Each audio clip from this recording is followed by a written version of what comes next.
Hi guys, don't judge the crazy hair. It's growing out. It's too hot out today. I honestly wish that I had shorts here, just because it is very, very balmy. So it's actually been pretty close to like 70 degrees for in January in Ohio. That is just mind blowing. But so I wanted to give you guys a very quick update before I go home and have several beers because I definitely earned them this week. So the fencing for us needing to move in here is officially done. I ran 900 feet of fencing this week. So between, today I ran, I don't remember how many I ran today. Well, a couple days ago I ran 300 feet. Yesterday I ran 500 feet. And then today I ran the last like 100 plus feet. So it might have been closer to 1,000 feet of fencing. I did use several partial rolls so that way I don't have so many partial rolls laying around. But right now, guys, I'm locked out of the property. Like, I am not locked out, but I'm outside of the property fence. So as you guys can see, there's T-posts way down over there. Well, I don't think you guys can actually see them on camera, but there's T-posts over there. So where I'm standing at now is where the goat pasture come spring is going to get expanded into. So right now there's a fence line there that prevents them from coming up this way. I am so glad that I decided that I was just gonna hit the easy button and make it so I didn't have quite as much fencing to do, because after today, pretty much the extended forecast is just freezing temperatures constantly, and running fence is difficult to do. Running fence by yourself, even more difficult to do.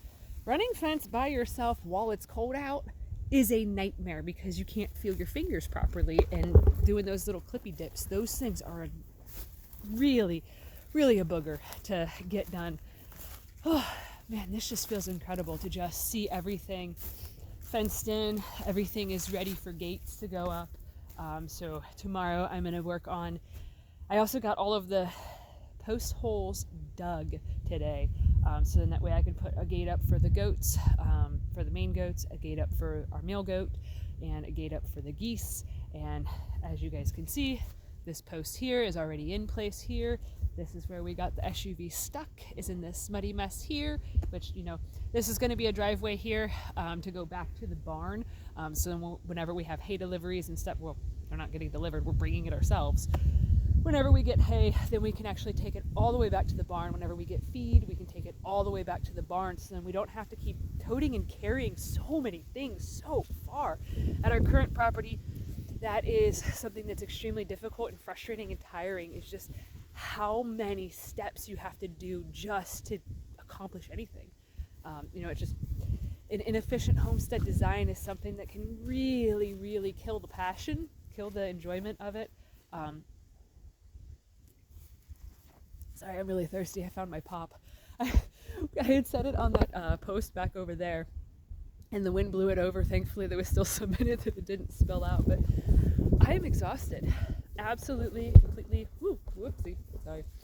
I am absolutely, completely, and utterly exhausted. I am just completely just dead-ass tired. It doesn't help that I also have been awake since like 11:30 p.m. I've had severe insomnia since I was like 3 years old, so moon cycles mess it up, womanly cycles mess it up, basically a million different things mess it up. If old people or animals have issues with different sort of astrological events happening and it makes them crazy, it makes it so I can't sleep, which is probably what makes a lot of the people crazy. But so, yeah, I feel such a huge sense of accomplishment to just be done, to just have it so it's ready. So this weekend I'm going to get the posts put in. I did set up things a little bit differently than I had thought that I was going to be able to. I had thought that I was going to have it be, well, I'll just show you guys how I have it. So over here is where Burr and Ferdy, our male goat, and his companion are going to go, is in this pasture space here.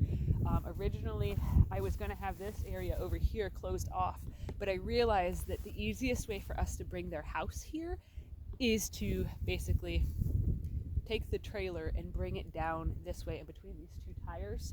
I should be able to back it in pretty close to here, and then with dropping the gate down, then we should be able to just sort of shove it down the hill.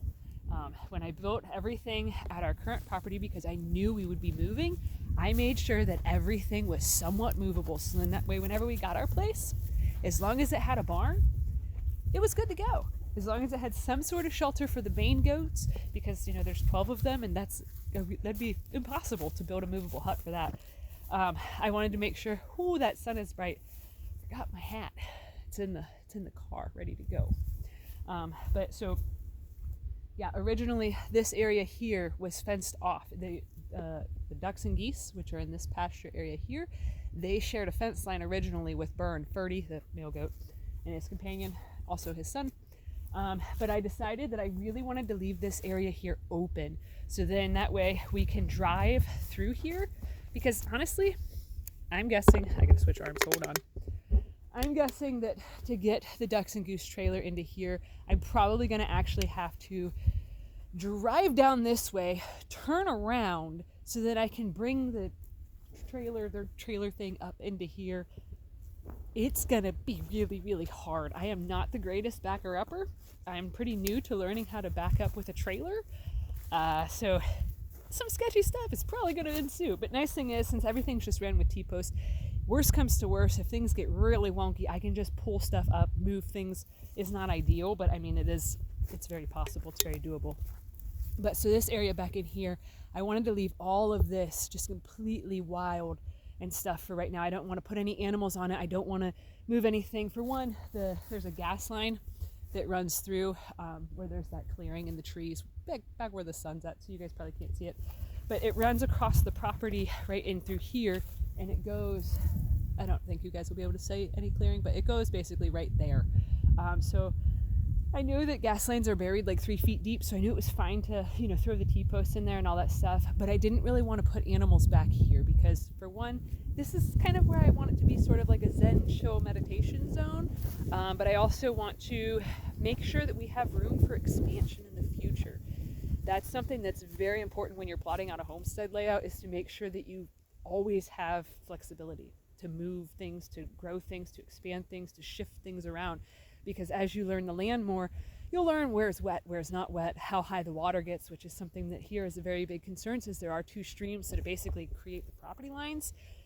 Kind of got to watch and see this spring how wet they get, how high they get, how fast the flow is. So then that way I know if it's something that we can safely run the ducks and geese in or through, so then that way we don't have to dig them a pond.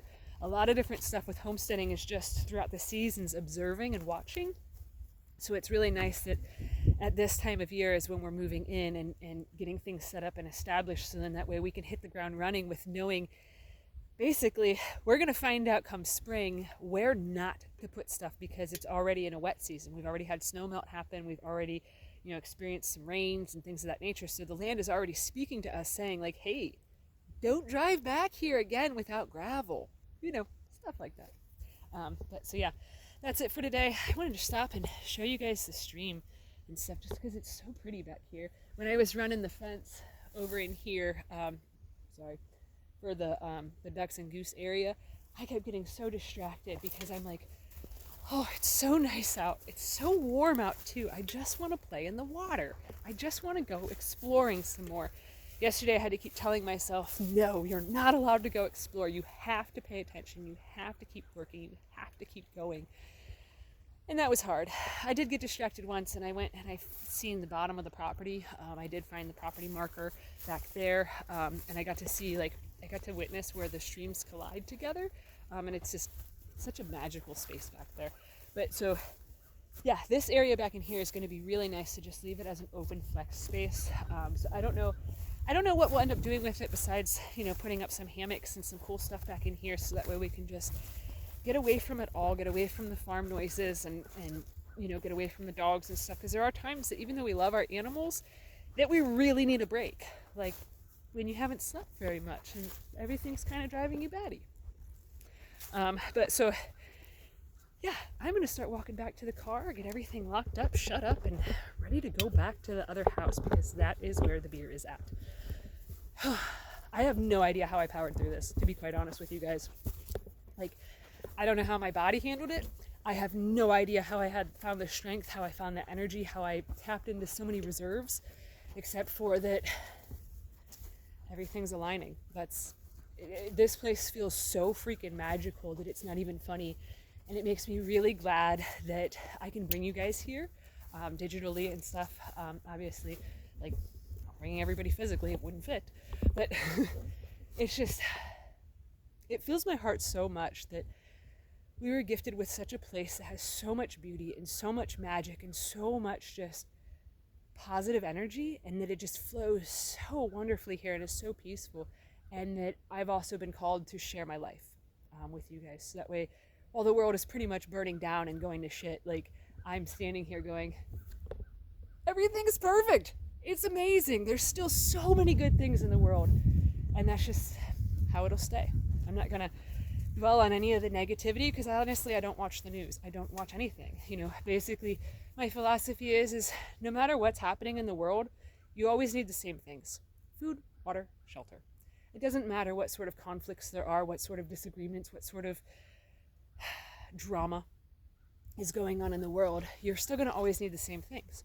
So if you want to find peace, just make sure that you always have those things secured. And then basically every single thing that can happen around in the world, it's just a little blip on the radar. You're just like, me, whatever. Doesn't faze me. I'm not afraid because I have XYZ put into place. And that's not a way of living in fear. It's just a way of living in peace that basically you're just, no matter how messed up the world gets, you can still just be like, doesn't affect me. Because it doesn't. I haven't been affected by stuff in the news for several years because of how I've established my life and have built things up around me. So in that way, I have so many other things going on that I don't even give a shit. It doesn't matter because it's irrelevant. You know, there's power in self-sufficiency and being independent and being self-reliant, and that's why a lot of places nowadays they don't want that to be the way that people are. So that's my spiel for that, and that's pretty much the only time I'm going to touch on that topic, at least anytime soon. There's too many amazing things happening to ever dwell on the negativity. So yeah, I'm gonna lock up and I'm gonna get scooting to go home. I'm gonna grab a snack for on the road. Ooh, I forgot I have Fritos in the envoy. Oh, that's gonna be so good. I have like chili cheese Fritos, or no, it's the honey barbecue ones, the curly Q ones. So I'm gonna snack on that. Clean up my hands because they're pretty. Maybe I should get a different snack since I can't wash my hands here. Probably chance it. So, anyways, that's it for today. I'm gonna get scooting because I really, really want to relax. So, thanks for watching. Have a good one, guys.